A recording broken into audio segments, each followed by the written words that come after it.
ఓం నమో వెంకటేశాయ. వెంకటాద్రి సంస్థానం బ్రహ్మాండే నాస్తికించిన వెంకటేశ సమోదేవో న భూతో న భవిష్యతి.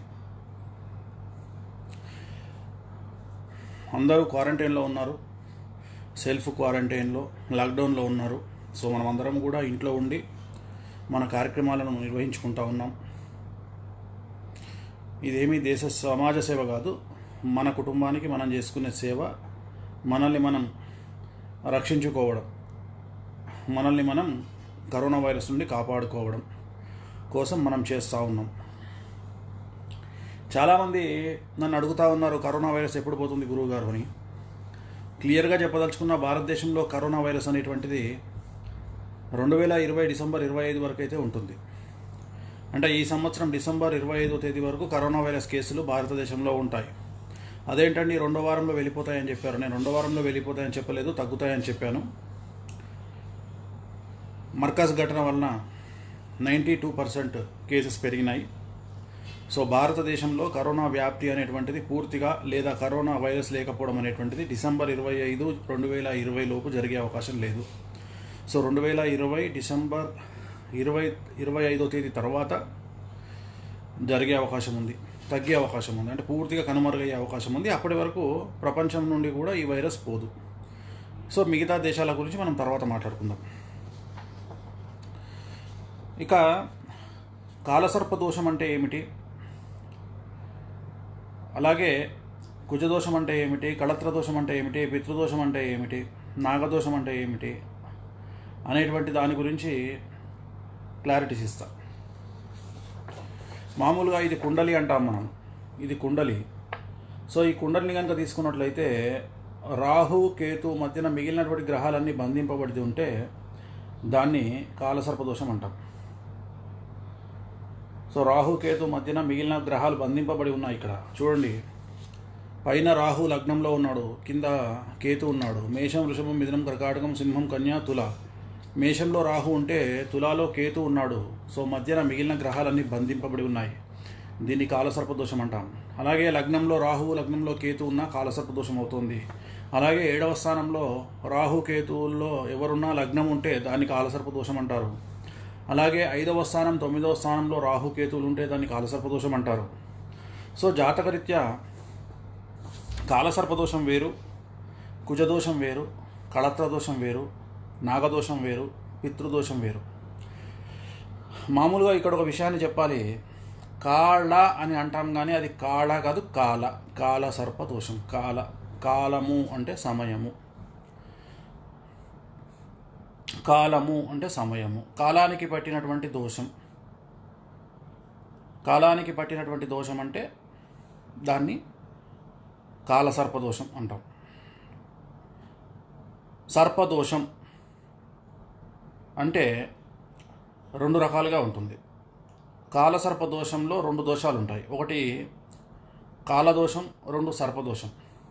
కాలదోషం అంటే సమయానికి పట్టినటువంటి దోషం. ఉదాహరణ, ఒక వ్యక్తి చాలా కష్టపడి, ఒక అబ్బాయి చాలా కష్టపడి ఇతర దేశాలకు వెళ్ళి చదువుకోవడానికి లేదా ఉద్యోగం కోసం ప్రయత్నం చేస్తున్నప్పుడు అతని వీసా రిజెక్ట్ అవ్వడం, లేదా వీసా వచ్చిన తర్వాత కూడా తల్లిదండ్రుల్లో ఒకరు చనిపోవడం, అన్ఎక్స్పెక్టెడ్లీ అతను విదేశాలకు వెళ్ళకపోవడం, ఇది కాలదోషం అంటాం. అంటే సమయానికి పట్టినటువంటి దోషం. అంటే ఎప్పుడైతే ఆ వ్యక్తి అభివృద్ధిలోకి వస్తాడో అప్పుడు ఆ వ్యక్తిని పట్టుకునే ఒక పీడను కాలదోషం అంటాం. అలాగే చాలా కష్టపడి ఒక వ్యక్తి ఏదో ఒక జాబ్ కోసం ప్రయత్నం చేసినప్పుడు ఇంకొద్ది రోజుల్లో ఆ జాబ్ వస్తుందనగా తన తండ్రి చనిపోయో, తల్లి చనిపోయో, అన్ఎక్స్పెక్టెడ్గా తన దారిని మార్చుకోవాల్సినటువంటి పరిస్థితి వచ్చినప్పుడు దాన్ని కాలదోషం అంటాం. అంటే సమయానికి పట్టినటువంటి దోషం. అలాగే కోటీశ్వరుడైనటువంటి ఒక తండ్రి, అంటే ఉదాహరణ, సపోజ్ ఒక 2,000 కోట్లు 3,000 కోట్లు సంపాదించినాడు తండ్రి. వాళ్ళ అబ్బాయి ఇంక చేతికి వస్తాడు, 18 సంవత్సరాలు 19 సంవత్సరాలకు వచ్చినాడు, చేతికి వస్తాడు. అన్ఎక్స్పెక్టెడ్గా వాడు రోడ్డు యాక్సిడెంట్లో చనిపోయినప్పుడు ఆ అబ్బాయి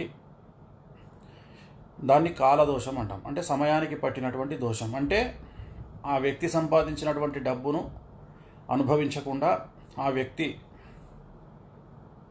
పిత్రార్జితాన్ని అంటే తండ్రి సంపాదించినటువంటి డబ్బును ఆ కొడుకు కంటిన్యూ చేయకుండా, ఆ వ్యాపారాన్ని కంటిన్యూ చేయకుండా ఆ వ్యక్తి మరణించడం, ఆ అబ్బాయి మరణించడం అనేటువంటిది కాలదోషం. అంటే సమయానికి పట్టేటువంటి దోషం. కొంతమంది ఒక 50 కోట్లు సంపాదించిన తర్వాత సడన్గా పడిపోతుంది లైఫ్లో, నష్టపోతారు వ్యాపారంలో. అది కాలదోషం. సర్పదోషం ఏమిటి? మగవాళ్లకు ఉండేదాన్ని సర్పదోషమని, ఆడవాళ్లకు ఉండేదాన్ని నాగదోషమని అంటారు. అదేంటండి, రెండు ఒకటేగా అంటే దానికి ఆ పేరు. మగవాళ్లకు ఉండేదాన్ని సర్పదోషమని, ఆడవాళ్లకు ఉండేదాన్ని నాగదోషమని అంటారు.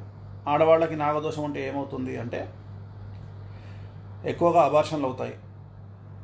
పెళ్ళి అయిన తర్వాత సంతానయోగం లేకుండా ఎక్కువగా అబార్షన్లు అవుతూ ఉంటాయి. భార్యాభర్తలు విడిపోతారు, ప్రేమ వివాహాలు చేసుకుంటారు. మరీ ముఖ్యంగా పనికి మాలిన వారిని పెళ్లి చేసుకుంటారు. అంటే ఉదాహరణ, ఒక హీరోయినో, ఒక టీవీ యాంకరో, ఒక సింగరో ఉందనుకుంటే, వాడెవడో అబ్బాయి బాగా డబ్బు సంపాదించాడు అనుకొని ఫాల్స్ ఇంప్రెషన్తో వాడిని ప్రేమించి పెళ్లి చేసుకున్న తర్వాత తెలుస్తుంది వాడి చేతిలో రూపాయి లేదు అని. తర్వాత ఈ అమ్మాయే వాడిని సాదాల్సి వస్తుంది కొడుకులాగా. సో ఇది నాగదోషం ఆడవారికి సంబంధించి. ఎక్కువగా ఆడవారికి సంబంధించిన నాగదోషం ఎవరికి ఉంటుంది అంటే పద్మిని జాతి స్త్రీలకు ఉంటుంది. ఏమండి మళ్ళీ పద్మిని జాతి స్త్రీలేంది స్వామి కొత్తగా చెప్తా ఉన్నారు వేణుస్వామి అంటే, ఎవరైతే వితౌట్ మేకప్ అంటే ముఖం గడుక్కున్న తర్వాత కూడా అందంగా కనిపిస్తారో అమ్మాయిలు, వారిని పద్మిని జాతి స్త్రీలు అంటారు. సో ప్రపంచంలో తీసుకుంటే, భారతదేశంలో తీసుకుంటే, మీరు పేపరు పెన్నులు తీసుకొని రాసుకోండి. పద్మిని జాతి స్త్రీలు అంటే అందమైన అమ్మాయిలు. సో వితౌట్ మేకప్లో అందంగా కనిపించే అమ్మాయిలందరూ కూడా పద్మిని జాతి స్త్రీలు. ఆ అమ్మాయిల్లో 100కి 99 మందికి సమస్యలు ఉంటాయి. మీరు అబ్జర్వ్ చేయండి, బాగా అబ్జర్వ్ చేయండి. టీవీ యాంకర్లు అయినా సరే, టీవీ సింగర్లు అయినా సరే, హీరోయిన్లు అయినా సరే, న్యూస్ రీడర్లు అయినా సరే, ఎంటర్ప్రెన్యూర్స్ అయినా సరే, అంటే వ్యాపారవేత్తలైన అమ్మాయిలైనా సరే, పొలిటీషియన్స్ అయినా సరే, ఎవరైనా సరే అందగత్తెల లిస్ట్ తయారు చేయండి. అంటే వీళ్ళు చాలా అందంగా ఉన్నారు అనేటువంటి ఒక లిస్ట్ ప్రిపేర్ చేయండి. వాళ్ళని పద్మిని జాతి స్త్రీలు అంటారు. తయారు చేసి పేపర్ మీద రాసుకొని వాళ్ళ లైఫ్లు చెక్ చేయండి. 100కి 90 మంది సమస్యల్లో ఉంటారు. మీరు అబ్జర్వ్ చేయండి. 100కి 90 మంది అందమైన అమ్మాయిలు అబ్జర్వ్ చేస్తే 90 మంది సమస్యల్లో ఉంటారు. భర్తతో డివోర్స్ అవ్వడము, భర్త చనిపోవడము, లేదా వాళ్ళు చనిపోవడము, లేదా సంతానం లేకపోవడము, లేదా వాళ్ళ తల్లి ద్వారా డబ్బును నష్టపోవడము, లేదా పెళ్లి చేసుకునేవాడు ఈమె నష్టం చేయడము. మీరు అబ్జర్వ్ చేయండి, బాగా అబ్జర్వ్ చేయండి. మళ్ళీ వీళ్ళందరూ కూడా సెకండ్ మ్యారేజ్లో సెటిల్ అయిన వాళ్ళు ఉంటారు. మీరు బాగా అబ్జర్వ్ చేయండి. ఫస్ట్ మ్యారేజ్ వీళ్ళకి ఎవరికి వర్కౌట్ అవ్వదు. చాలామంది హీరోయిన్లను తీసుకుంటే సెకండ్ మ్యారేజ్ చేసుకున్న వాళ్ళు, లేదా అంటే సెకండ్ మ్యారేజ్ చేసుకున్న వాళ్ళను అంటే భర్తను వదిలేసి సెకండ్ మ్యారేజ్ చేసుకున్న అమ్మాయిలు హీరోయిన్స్, లేదు డైరెక్ట్గా రెండవ పెళ్ళి అయినటువంటి, అంటే ఒక పెళ్ళి అయినటువంటి వ్యక్తిని రెండవ భార్యగా వెళ్ళినటువంటి వాళ్ళు సంతోషపడ్డట్టుగా ఉంది తప్ప, డైరెక్ట్గా మీరు ఫస్ట్ మ్యారేజే చేసుకున్న అమ్మాయిలు హీరోయిన్లు కానీ ఎవరు కానీ బాగుపడ్డట్టు చరిత్రలో లేదు. మీకు డౌట్ ఉంటే పేపర్ పెన్ను తీసుకొని ప్రశాంతంగా రాసుకోండి. పొలిటీషియన్ రాసుకోండి, హీరోయిన్లు రాసుకోండి, యాంకర్లు రాసుకోండి, సింగర్లు రాసుకోండి, మామూలు అమ్మాయిలు రాసుకోండి, సాఫ్ట్వేర్ కంపెనీలో పనిచేసే అమ్మాయిలను రాసుకోండి, ఎవరినైనా రాసుకోండి. మీరు కావాలంటే పేపరు పెన్ను తీసుకొని వాళ్ళ పేరు రాసుకొని, వాళ్ళకున్న అందాన్ని రాసుకొని, వాళ్ళకున్న సమస్యలు రాసుకోండి. 100కు 99% ఖచ్చితంగా వాళ్ళు సమస్యల బారిన పడతారు. అయితే ఫైనాన్షియల్గా, లేకుంటే భర్తను వదిలేసి, లేకుంటే భర్త చనిపోయి.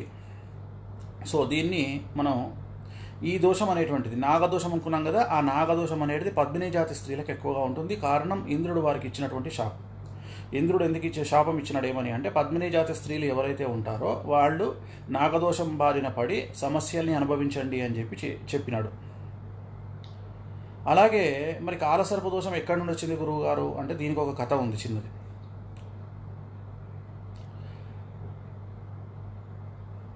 సర్పయాగం జరిగినప్పుడు పాములన్నీ చనిపోయినప్పుడు లాస్ట్కు మిగిలినటువంటి కర్కోటకుడు అనేటువంటి రాజు, పాముల రాజు, ఇంద్రుడి సింహాసనాన్ని చుట్టుకుని ఉన్నప్పుడు ఆ పాము కూడా వచ్చి సర్పయాగంలో పడడానికి వస్తున్నప్పుడు ఇంద్రుడు వచ్చి అడుగుతాడు రాజును, నాయన ఇప్పటికే నువ్వు చేసినటువంటి సర్పయాగం వల్ల ప్రపంచంలో ఉండేటువంటి ముల్లోకాల్లో ఉండే సర్పజాతులన్నీ చనిపోయినాయి, ఒక 9 జాతులు మాత్రమే మిగిలినాయి, వాటినే మనం నవనాగులు అంటాం.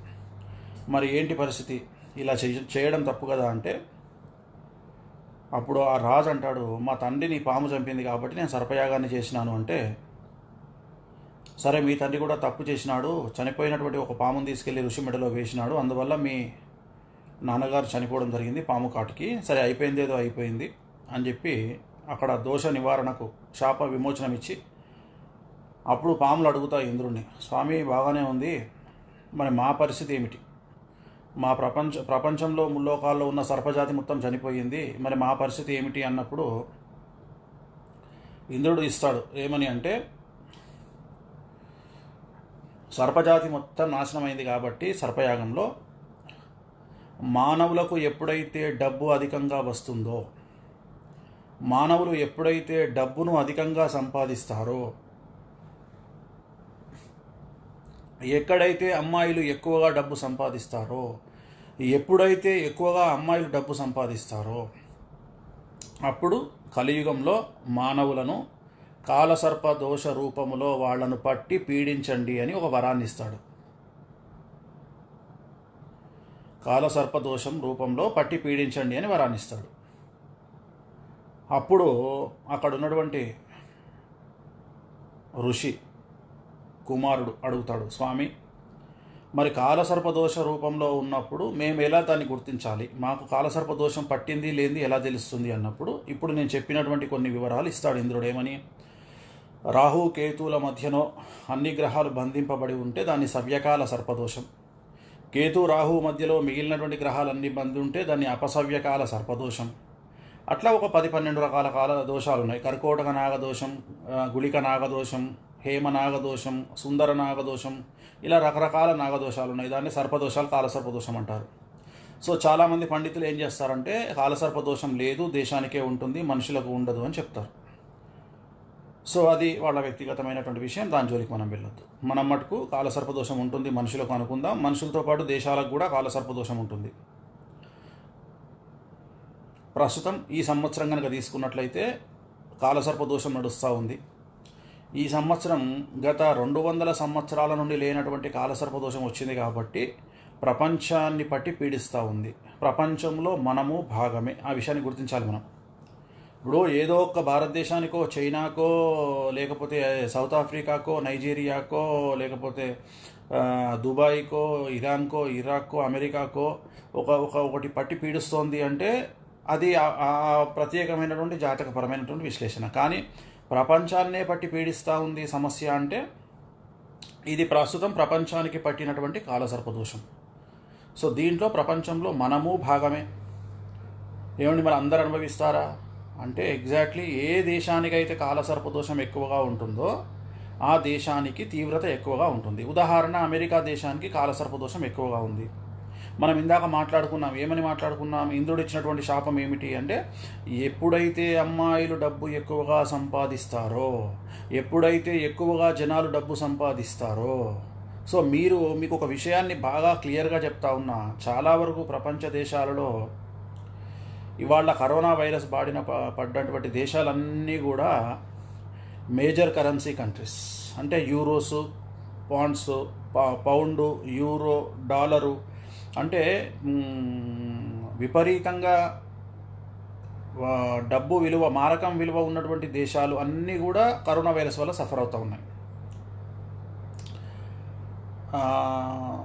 అలాగే అమ్మాయిలకు ఇంపార్టెన్స్ ఉన్న కంట్రీస్ అన్నీ సఫర్ అవుతూ ఉన్నాయి. ఉదాహరణ, యూరోప్ కంట్రీస్లో 90 కంట్రీస్ మరీ ముఖ్యంగా అమ్మాయిల వ్యాపకంతో నడిచేటువంటి దేశాలు.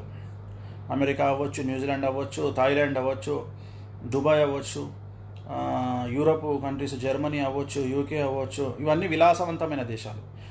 అలాగే వీటన్ని కంట్రీస్లో కరెన్సీ వాల్యూ ఎక్కువ. అది యూరోస్ అవ్వచ్చు, డాలర్స్ అవ్వచ్చు, పౌండ్స్ అవ్వచ్చు, ఎనీథింగ్, కెనడా అవ్వచ్చు. సో ఇక్కడ ఎక్కడైతే అమ్మాయిలకు ఇంపార్టెన్స్ ఉంది, డబ్బుకి ఇంపార్టెన్స్ ఉందో ఆ దేశాలన్నీ కూడా సఫర్ అవుతూ ఉన్నాయి. ఏవైతే లో కంట్రీస్ ఉన్నాయో వాటిల్లో కొద్దిగా తక్కువగా సఫర్ అవుతూ ఉన్నాయి కరోనా వైరస్. ఇది గమనించండి, ఈ పాయింట్ మీరు అబ్జర్వ్ చేయండి బాగా. సో ప్రస్తుతం కాలసర్పదోషం ఈ సంవత్సరం ఉంది, చాలా విశేషంగా ఉంది, చాలా ఎక్కువగా ఉంది. ఈ సంవత్సరం షష్టగ్రహ కూటమి యొక్క ఎఫెక్ట్ డిసెంబర్ 25 నాడు వచ్చింది.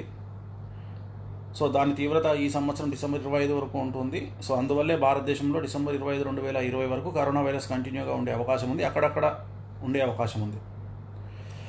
అలాగే ఇతర దేశాల్లో కూడా కంటిన్యూ అవుతుంది. సో ఈ కాలసర్పదోషం అనేది అంత డేంజరస్. సో కాలసర్పదోషం అనేటువంటిది ఉంటే పెద్ద పెద్ద సంఘటనలు జరిగే అవకాశాలు ఉంటాయి. అంటే ఎర్లీ స్టేజ్లో డెత్ ఉండడం,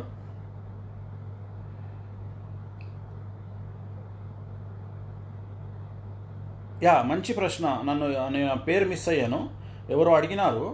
కాలసర్పదోషం సచిన్ టెండూల్కర్కి, చిరంజీవికి ఎందుకు యోగించింది? ఎగ్జాక్ట్లీ కాలసర్ప సహిత రాజయోగం అండి. అది కాలసర్ప దోషం కాదు, కాలసర్ప సహిత రాజయోగం. అంటే కాలసర్ప దోషంతో పాటు రాజయోగం ఉంది అని అర్థం వాళ్ళకి. దాన్ని కాలసర్ప సహిత రాజయోగం అంటాం. అది మన ఆయన ఏం పేరు అమితాబ్ బచ్చన్ గారికి ఉంది, నరేంద్ర మోడీ గారికి ఉంది. కొంతమందికి యోగించదండి. ఉదాహరణ చెప్తా మీకు. ఎల్కే అద్వానీ గారు కాలసర్ప దోషం ఉంది కానీ యోగించలేదు. మీరు అబ్జర్వ్ చేయండి. భారతదేశానికి ప్రధానమంత్రి కావాల్సినటువంటి అర్హతలుండి భారతీయ జనతా పార్టీని స్థాపించింది ఆయనే, ముందుకు తీసుకొచ్చింది ఆయనే, రథయాత్ర నేర్పింది ఆయనే. కానీ ఇవాళ ఆయన పరిస్థితిని మీరు అబ్జర్వ్ చేయండి. ఆయనకు కాలసర్ప దోషం ఉంది కానీ రాజయోగం లేదు. అందుకనే కాలసర్ప మేషరాశి ఎలా ఉంది స్వామి? చాలా ప్రముఖ వ్యక్తి నా లైవ్ చూస్తూ ఉన్నారు, చాలా సంతోషం. చాలా సంతోషం. ఆయన క్వశ్చన్ కూడా అడుగుతూ ఉన్నారు, మేషరాశికి ఎలా ఉంది చెప్తా, షూర్. సో కాలసర్పదోషం అనేటువంటిది అమితాబ్ బచ్చన్ గారికి ఉంది, చిరంజీవి గారికి ఉంది, టెండూల్కర్కి ఉంది. దాన్ని కాలసర్ప సహిత రాజయోగం అంటాం. అంటే కాలసర్ప దోషంతో పాటు రాజయోగం ఉన్నప్పుడు ఒకసారి పడిపోయిన తర్వాత పికప్ అవుతారు. అంటే వాళ్ళు ఒకసారి పడిపోవాలి, డౌన్ అవుతారు లైఫ్లో. డౌన్ అయిన తర్వాత సడన్గా అందుకుంటారు. ఉదాహరణ, సల్మాన్ ఖాన్ ఉన్నాడు, పడిపోయాడు, 500 కోట్ల అప్పుల్లోకి వెళ్ళిపోయాడు, ఇవాళ కొడితే 3000 కోట్లు. అమితాబ్ బచ్చన్ ఉన్నాడు, పడిపోయాడు, 200 కోట్ల అప్పుల్లోకి వెళ్ళిపోయాడు, ఇవాళ 5000 కోట్లు. టెండూల్కర్ ఉన్నాడు, స్టార్టింగ్లో సమస్యలు వచ్చినా ఒకసారి అందుకున్నాడంటే మళ్ళీ తిరుగులేదు. చిరంజీవి గారు కూడా అంతే. ప్లస్ చిరంజీవి గారిని మీరు అబ్జర్వ్ చేయండి, ఒకే ఒకటి ఆయన లైఫ్లో పొలిటికల్గా యోగం లేదు, రాజయోగమే ఉంది. అంటే సినిమా ఇండస్ట్రీలోనే యోగం ఉంది. అలాగే పవన్ కళ్యాణ్ గారి జాతకాన్ని చూడండి, ఆయనకు 2 పనికిరావు, సినిమా ఇండస్ట్రీ, రాజకీయం పనికిరాదు. నేను ఇది ఎప్పుడో చెప్పా, మళ్ళీ రాసుకోండి. ఇప్పుడు కూడా ఆయనకు పొలిటికల్ పనికిరాదు, ఓన్లీ సినిమా ఇండస్ట్రీ పనికొస్తుంది. ఆయన సినిమాలో సూపర్ స్టార్, బట్ పొలిటికల్గా కాదు. అలాగే మహేష్ బాబు కూడా పొలిటికల్గా పనికిరానటువంటి జాతకం అది. కానీ 2 యోగించేది చాలా తక్కువ మందికి. ఉదాహరణ జయలలిత గారు ఉన్నారు, 2 యోగించినాయి. అలాగే పెద్ద ఎన్టీ రామారావు గారు ఉన్నారు, 2 యోగించినాయి. అలాగే చిన్న ఎన్టీఆర్ 2 యోగిస్తాయి. చాలా తక్కువ మంది ఉంటారు. దాన్నే కాలసర్ప సహిత రాజయోగం అంటారు. మంచి ప్రశ్న అడిగినారు, ఎవరో చెప్పాల్సి వచ్చింది, చెప్పాను. సో కాలసర్ప దోషంలో సడన్ డెత్స్, 40 సంవత్సరాల లోపు చనిపోవడము, అలాగే సూసైడ్ ఉండడము ఫ్యామిలీలో, అలాగే 40 సంవత్సరాల లోపు క్యాన్సర్ డెత్స్ ఉండడము, అలాగే భార్యాభర్తలు విడిపోవడము, అలాగే పుట్టింటి వారి నుండి మాటలు లేకపోవడము, అలాగే మగవాళ్ళు అయితే తన సొంత అన్నదమ్ముల వల్ల తనకి సమస్యలు ఉండడము, కుటుంబం నుండి సపోర్ట్ లేకపోవడము, కుటుంబ సభ్యుల మధ్య విరోధాలు, ఇవన్నీ కాలసర్పదోషాన్ని యొక్క లక్షణాలు. అలాగే బాగా డబ్బు సంపాదించి నష్టపోవడము, నష్టపోయి మళ్ళీ తేరుకోకపోవడము, ఇవన్నీ కాలసర్పదోషం యొక్క లక్షణాలు. అయితే కుజదోషం కాలసర్పదోషం ఒకటేనా? 100% కాదు. కుజదోషం అనేటువంటిది 66 రకాలుగా ఉంటుంది. కుజదోషం అనేటువంటిది ఆడవారికి సంబంధించినటువంటిది. అసలు మగవారికి కుజదోషం ఉండదు. చాలామంది చెప్తా ఉంటారు, కుజదోషం ఉన్నటువంటి అమ్మాయిని కుజదోషం ఉన్న అబ్బాయికి ఇచ్చి చేయాలి అని. గురూజీ, మీరు అమెరికా డౌన్ఫాల్ అవుతుంది అని డిసెంబర్ 20న చెప్పినారు. నాకు ఇప్పుడు అమెరికా మళ్ళీ తేరుకుంటుంది. ఎప్పుడు అమెరికా తేరుకుంటుంది? యా అవునండి, నేను అమెరికా డౌన్ఫాల్ అవుతుంది అని చెప్పినాను. అమెరికా 2025 వరకు తేరుకోదు. ఎవరైనా నమ్మితే వాళ్ళ మూర్ఖం. నేను రాసిస్తాను బాండ్ పేపర్ మీద. ఇప్పుడే చెప్తా ఉన్నా మీకు, డిసెంబర్ 25 వరకు భారతదేశం నుండి కరోనా వైరస్ వెళ్ళిపోదు. ఇలాగే ఉంటుంది. అంటే నేను చెప్పేది ఇదే కండిషన్లో ఉంటుంది అని చెప్పడం లేదు, బట్ ఖచ్చితంగా 2020 డిసెంబర్ 25 వరకు అయితే కరోనా వైరస్ భారతదేశం నుండి వెళ్ళిపోదు పూర్తిగా. అక్కడక్కడ చెదురుముదురు కనిపిస్తూనే ఉంటాయి. అమెరికా తేరుకోవడానికి ఇంకా టైం పడుతుంది. అలాగే మరీ ముఖ్యంగా అమెరికా ఆర్థికంగా తేరుకోవడానికి 2024 ఎండింగ్ లేదా 25 పట్టొచ్చు. అంటే 4-5 సంవత్సరాలు పడుతుంది అమెరికా తేరుకోవడానికి. ఓకే, సో కుజదోషం అనేటువంటిది ఆడవారికి ఉంటుంది, శుక్రదోషం అనేటువంటిది మగవారికి ఉంటుంది. సో మగవాళ్లకు కుజదోషం ఉండదు, ఆడవాళ్లకు శుక్రదోషం ఉండదు. ఒకవేళ ఎవరికైనా ఆడవారికి కుజదోషం ఉన్నప్పుడు శుక్రదోషం లేనటువంటి అబ్బాయిని ఇచ్చి పెళ్లి చేస్తే విడాకులు అవుతాయి. ఆ కాంబినేషన్ చూసుకొని పెళ్లి చేసుకోవాలి. సో ఈ మధ్యకాలంలో మేషరాశి స్వామి చెప్తాను నేను, శ్రీనివాస్ మేషరాశి గురించి చెప్తాను ఖచ్చితంగా. ఎల్కే అద్వానిది మేషరాశే, బట్ మీరు భయపడాల్సిన పని లేదు. మేషరాశి వారికి చాలా బాగుంది, అండ్ జూన్ 2 నుండి ఇంకా బాగుంటుంది. శ్రీనివాస్ సార్, మేషరాశి జాతకులకు జూన్ 2వ తేదీ నుండి చాలా బాగుంటుందండి. మేషరాశిలో రవి ఉచ్చ ప్రజెంట్, అంటే మేషరాశిలో ఉన్నాడు రవి. సో రవి యొక్క ప్రభావం సంవత్సరం పాటు ఉంటుంది, కానీ ఆయన వృషభంలోకి రానివ్వండి. ఆయన వృషభంలోకి ఎప్పుడు వస్తాడంటే మే 14వ తేదీ వస్తాడు. సో వృషభ రాశిలోకి రవి వచ్చినప్పుడు మేషరాశికి ప్రభావం స్టార్ట్ అవుతుంది. మిథున రాశిలోకి జూన్ 14వ తేదీన వస్తాడు రవి. అప్పుడు మేషరాశి యొక్క ప్రభంజనం మొదలవుతుంది. అంటే మేషరాశి వారికి రాజయోగం ప్రారంభమయ్యేది ఎప్పుడు? జూన్ 13వ తేదీ రాత్రి నుండి మేషరాశి జాతకులకు రాజయోగం ప్రారంభమవుతా ఉంది. సో మేషరాశి వారికి జూన్ 13వ తేదీ నుండి 10 నెలల పాటు అప్రతితంగా వాళ్ళ రాజయోగం కొనసాగుతుంది. కాబట్టి జూన్ 14 వరకు స్లోగా ఉంటుంది. కాబట్టి జాగ్రత్తగా ఉండండి, భయపడాల్సింది ఏం లేదు. కాకపోతే స్లోగా ఉంటుంది మేషరాశి వాళ్లకు. జూన్ 14 నుండి మాత్రం మీకు రాజయోగం ఉంది. శ్రీనివాస్ నాన్న, నువ్వు కాబోయే ఎమ్మెల్యేవు, నీకేంది నాన్న టెన్షను? నువ్వు కాబోయే రాజకీయ నాయకుడివి, నీ గురించి కాబోయే రాజకీయ నాయకుడివి నువ్వు. మేషరాశి గురించి అయిపోయిందిగా. మేషరాశి వారికి చెప్పాను కదా, జూన్ 14 నుండి రాజయోగం స్టార్ట్ అవుతుంది. సో మీకున్న సమస్యలన్నీ తొలగిపోయి కళ్ళ ముందర క్లారిటీ ఉంటుంది, లైఫ్ బాగుంటుంది. సో కుజదోషం గురించి మాట్లాడుకుందాం. కుజదోషం 66 రకాలుగా ఉంటుంది. అమ్మాయిలకు ఉంటుంది. కుజదోషానికి ఉండేటువంటి లక్షణాలు: మెల్లిగా వివాహం అవ్వడం, త్వరగా వివాహం అవ్వడం, ఇతర క్యాస్ట్ వాళ్ళను పెళ్లి చేసుకోవడం, ప్రేమ వివాహం చేసుకోవడం, పెళ్లి చేసుకున్న తర్వాత విడాకులు అవ్వడం, భర్త నుండి దూరంగా ఉండడం, అబార్షన్లు అవ్వడం, భర్త చనిపోవడం, పెళ్ళి అయిన తర్వాత భార్యాభర్తలు దూరంగా ఉండడం, లేదంటే ఎంగేజ్మెంట్ అయిన తర్వాత వివాహం క్యాన్సిల్ అవ్వడం, ఇవన్నీ కూడా కుజదోషం యొక్క లక్షణాలు. అలాగే నాగదోషం ఉంటే ఏమవుతుంది అంటే, మరీ ముఖ్యంగా అమ్మాయిలకు నాగదోషం ఉంటే జరిగేది, ఫస్ట్ జరిగే ఇన్సిడెంట్ భర్త చనిపోవడం. ఇది ఒకటే గుర్తుంచుకోవాలి. మనం చాలామందిని చూస్తుంటాం, పెళ్ళి కాగానే భర్త చనిపోయాడు అని వింటూ ఉంటాం. సో భార్య జాతకంలో నాగదోషం ఉంటే భర్త చనిపోవడం అనేటువంటిది గమనించాల్సి ఉంటుంది. రెండవది అబార్షన్లు అవుతూ ఉంటాయి. అంటే సంతానాన్ని ఆ పాము తినేస్తూ ఉంటుంది అబార్షన్ల రూపంలో. అలాగే భర్త పని లేనివాడుగా ఉంటాడు, అంటే డబ్బు సంపాదించినటువంటి వ్యక్తి అవుతాడు. ఎప్పుడైతే నాగదోషం ఉంటుందో, అంటే కుజదోషం లేదా నాగదోషం ఉంటుందో, ఆ అమ్మాయి యొక్క భర్త డబ్బు సంపాదించకుండా ఉన్నప్పుడు ఈ అమ్మాయి అతన్ని సాధాల్సిన పరిస్థితి. సో ఇప్పుడు ఏమేమి వచ్చినాయి మనకు? కుజదోషం వచ్చింది, కాలసర్పదోషం వచ్చింది. కళత్ర దోషం అంటే ఏమిటి? కళత్ర దోషం అంటే భార్యాభర్తలు విడిపోవడం అతి ముఖ్యమైనటువంటి సమస్య. ప్రథమ కళత్రం, ద్వితీయ కళత్రం అంటాం. అంటే ఫస్ట్ మ్యారేజ్ డివోర్సు, సెకండ్ మ్యారేజ్ డివోర్సును కళత్ర దోషం అంటాం. ఇది ఎవరికి ఉంటుంది అంటే 7th హౌస్, లగ్నాత్ పుట్టినటువంటి సమయం నుండి లగ్నాత్ 7th హౌస్లో కుజుడు శని ఉన్నప్పుడు, శుక్రుడు శని ఉన్నప్పుడు, అలాగే 6వ స్థానంలో శుక్రుడు శని చంద్రుడు ఉన్నప్పుడు, అలాగే 12వ స్థానంలో చంద్రుడు కుజుడు శుక్రుడు ఉన్నప్పుడు, కొన్నిసార్లు 12వ స్థానంలో శని శుక్రుడు ఉన్నప్పుడు, 12వ స్థానంలో గురు శుక్రుడు ఉన్నప్పుడు, సో దీని యొక్క ప్రభావం ఉంటుంది. ఇది కళత్ర దోషం అంటాం మనం. అంటే ఫస్ట్ మ్యారేజ్ డివోర్స్ అయ్యేటువంటి అవకాశం ఉంటుంది. సో కళత్ర దోషం, పితృదోషం, కాలసర్పదోషం, నాగదోషం. ఓకే, ఈ దోషాలు వచ్చినాయి. మరి వీటికి రెమెడీస్ ఏంటి అండి అంటే, మనకు వీటన్నిటికీ రెమెడీ, సింగిల్ రెమెడీ చేసుకోవాలి అంటే త్రయంబకేశ్వర్లో మగవాళ్ళైతే నారాయణ నాగబలి, ఆడవాళ్ళైతే 4 గంటల రాహు కేతు కుజదోష నివారణ పూజ అని ఉంటుంది.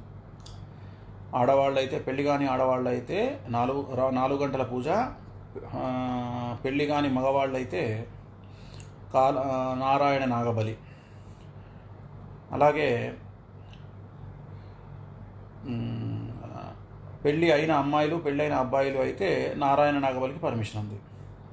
అయితే ఈ దోషం కాకుండా ఇంకొక దోషం మనం మర్చిపోయినాం, పితృదోషం అంటాం దాన్ని. పితృదోషం అంటే 5వ స్థానంలో రాహు కేతువు, 9వ స్థానంలో రాహు కేతువు, 5వ స్థానంలో రవి శని, 9వ స్థానంలో రవి శని ఉన్నప్పుడు చిన్న ఏజ్లో హార్ట్ ప్రాబ్లమ్స్ రావడము, తండ్రి చనిపోవడము చిన్న ఏజ్లో, అలాగే చిన్న ఏజ్లో హెల్త్ ఇష్యూస్ రావడము, చిన్న ఏజ్లో క్యాన్సర్ రావడము, ఇలాంటివన్నీ జరిగేటువంటి అవకాశం ఉంది. సో ఇవి ఎందుకు వస్తాయి అంటే, పాముని చంపడం వల్ల చిన్నప్పుడు, లేదా ఇంట్లో ఎవరైనా సూసైడ్ చేసుకొని చనిపోవడం వల్ల, లేదా తండ్రికి కర్మకాండలు చేయకుండా ఉండడం వల్ల.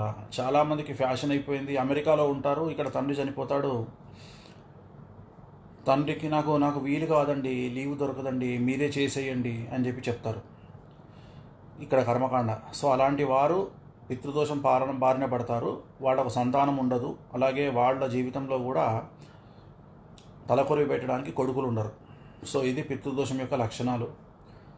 సో ఇవన్నీ కూడా ఒక మనిషిని ఫైనాన్షియల్గా చాలా చాలా చాలా సమస్యల బారిన చేసేటటువంటి దోషాలు. అమ్మాయిలైనా సరే, అబ్బాయిలైనా సరే, లేదు డబ్బులున్నోళ్ళైనా సరే, నాకు 100 కోట్లు ఉంది కదా అని విర్రవీగాల్సిన పని లేదు. కాలసర్పదోషమో పితృదోషమో ఉంటే ఖచ్చితంగా వాడిని 100 నుండి కిందికి లాక్కొస్తుంది, లాక్కొచ్చి జీరోలో కూర్చోబెడుతుంది. సో దోషమే, దాని రెమెడీయే. ఖచ్చితంగా రెమెడీ చేసుకునే వరకు వాడు సమస్యల బారిన పడాల్సిందే. Politicians, cinema heroes, heroines, anchors, అంటే ఎక్కడైతే డబ్బు ఎక్కువగా ఉంటుందో అక్కడ కాలసర్పదోషం అనేది ఉంటుంది, 100% ఉండి తీరుతుంది. ఇప్పుడు మీకు ఒక విషయాన్ని చెప్తాను, ఎవరు నమ్మనటువంటి విషయం, తెలుసో తెలియదో.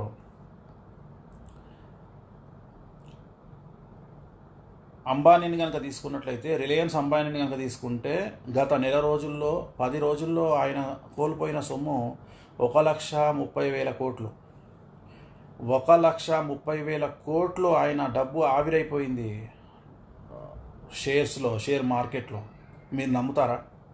1,30,000 కోట్లు సంపాదించడానికి ఆయనకి ఎన్ని రోజులు పడుతుంది, ఎన్ని సంవత్సరాలు పడుతుంది? అలాంటిది ఆయన 1,30,000 కోట్లు కోల్పోవడానికి ఆయనకు పట్టిన సమయం 10 రోజులు. అలాగే ఫేస్బుక్ ఓనరు, అలాగే బిల్ గేట్స్, వీళ్ళందరూ కూడా ఒక్కొక్కళ్ళు సుమారు 1,00,000 కోట్లు కోల్పోయినారు లాస్ట్ 1 మంత్లో. సో వీళ్ళందరూ కూడా షూర్ అండి, చెప్తాను బిజినెస్ పీపుల్ పరిస్థితి ఏంటి చెప్తానండి. సో అంత నష్టం, భారీ నష్టం సంభవించింది. అలాగే అమెరికాలో ఉండే వాళ్ళకి చాలామందికి జీతంతో పాటు షేర్లు ఇస్తారు, సగం జీతం సగం డబ్బులు షేర్లు ఇస్తారు. వాళ్ళందరూ కూడా వాళ్ళ షేర్లు నష్టపోవడం జరిగింది. అంటే వాళ్ళు 20 కోట్ల మనుషులు 1 కోటి రూపాయలకు వచ్చేసింది లైఫ్. సో ఇవన్నీ కూడా కాలసర్పదోషం యొక్క తీవ్రమైన లక్షణాలు. సో బిజినెస్ పీపుల్ గురించి అడుగుతూ ఉన్నారు. ఎవరికైతే కాలసర్పదోషం వంశంలో ఉంటుందో వారికి బిజినెస్లో నష్టాలు వస్తాయి. ఇప్పటి వరకు రానటువంటి నష్టాలు ఇక మీదట వస్తాయి. బిజినెస్ చాలా స్లోగా ఉంటుంది, కాబట్టి జాగ్రత్తగా ఉండండి. నిన్నటి వరకు జరిగినటువంటి బిజినెస్, అంటే మార్చి 10 వరకు జరిగినటువంటి బిజినెస్ ఈ సంవత్సరం వరకు అయితే జరిగే పరిస్థితి లేదు. అంటే ఖచ్చితంగా మీరు ఈ సంవత్సరం అంతా కూడా, ఈ ఉగాది సంవత్సరం అంతా కూడా, అంటే మార్చి 2021 వరకు ఫైనాన్షియల్గా సమస్యలు ఉండేటువంటి అవకాశం ఉంది. అది ఏ రాశి వారైనా సరే మీకు కాలసర్పదోషం, ఇప్పుడు నేను చెప్పిన 5 దోషాల్లో ఏ దోషం ఉన్నా సరే మీకు సమస్యలు ఉండే అవకాశం ఉంది. వచ్చే సంవత్సరం అంటే 2021 మార్చి వరకు సమస్యలు ఉంటాయి ఫైనాన్షియల్గా. మరీ ముఖ్యంగా వ్యాపార సంస్థలు ఉన్నవాళ్ళు, అంటే సినిమా మాల్స్, వ్యాపార సంస్థలు, తర్వాత ఇతర పెద్ద పెద్ద బిజినెస్లో ఉండే వాళ్ళందరూ కూడా దీని బారిన పడే అవకాశం ఉంది. ఈ సంవత్సరం ఉండే కాలసర్పదోషం ఉన్నటువంటి సంవత్సరము. సో ఖచ్చితంగా సమస్యలు ఉండేటువంటి అవకాశం కనిపిస్తూ ఉంది. జాగ్రత్తగా ఉండండి. నేను చెప్పినట్లుగా త్రయంబకేశ్వర్లో పూజ చేయించుకోండి. అలాగే అనవసరమైనటువంటి డబ్బుల ఖర్చుల జోలికి వెళ్ళకండి. డబ్బులు జాగ్రత్తగా పెట్టుకోండి. సో మళ్ళీ రేపు ఎల్లుండో మళ్ళీ తిరిగి ఇంకో లైవ్ పెట్టుకుందాం. ఖచ్చితంగా ఇంకొన్ని విషయాలు తెలుసుకునే ప్రయత్నం చేద్దాం. కానీ కంక్లూజన్ చెప్తా ఉన్నా, భారతదేశంలో 2 విషయాలు చెప్తా. ఒకటి, కరోనా వైరస్ 2020 డిసెంబర్ వరకు భారతదేశం నుండి వెళ్ళదు. అంటే ఫుల్గా ఉంటుందని చెప్పట్లా, బట్ ఉంటుంది. 2020 డిసెంబర్ 25 వరకు భారతదేశంలో ఖచ్చితంగా కరోనా వైరస్ ఉంటుంది. అలాగే ఫైనాన్షియల్లీ భారతదేశంలో 2021 జూన్ జూలై వరకు సమస్యలు ఉంటాయి. సో ఈ రెండింటిని గుర్తుంచుకోండి. ఖచ్చితంగా ఆర్థికంగా 1 సంవత్సరం కష్టపడండి. తర్వాత తమ సమయం అంతా మనదే. భారతదేశానికి అన్ని కంపెనీలు వస్తాయి. మళ్ళీ తిరిగి భారతదేశంలో కొనుగోలు శక్తి పుంజుకుంటుంది. కాబట్టి 2021 జూన్ జూలై వరకు కొద్దిగా భారతదేశంలో ఉండేటువంటి వ్యాపారస్తులు ఓపిక పట్టండి. ఖచ్చితంగా మీరు పుంజుకుంటారు. ఖచ్చితంగా మళ్ళీ మనకు మంచి రోజులు వస్తాయి. ధైర్యంగా ఉండండి. అప్పటి వరకు ఆరోగ్యాన్ని కాపాడుకోండి. ఓం నమో వెంకటేశాయ. సర్వేజనా సుఖినో భవంతు.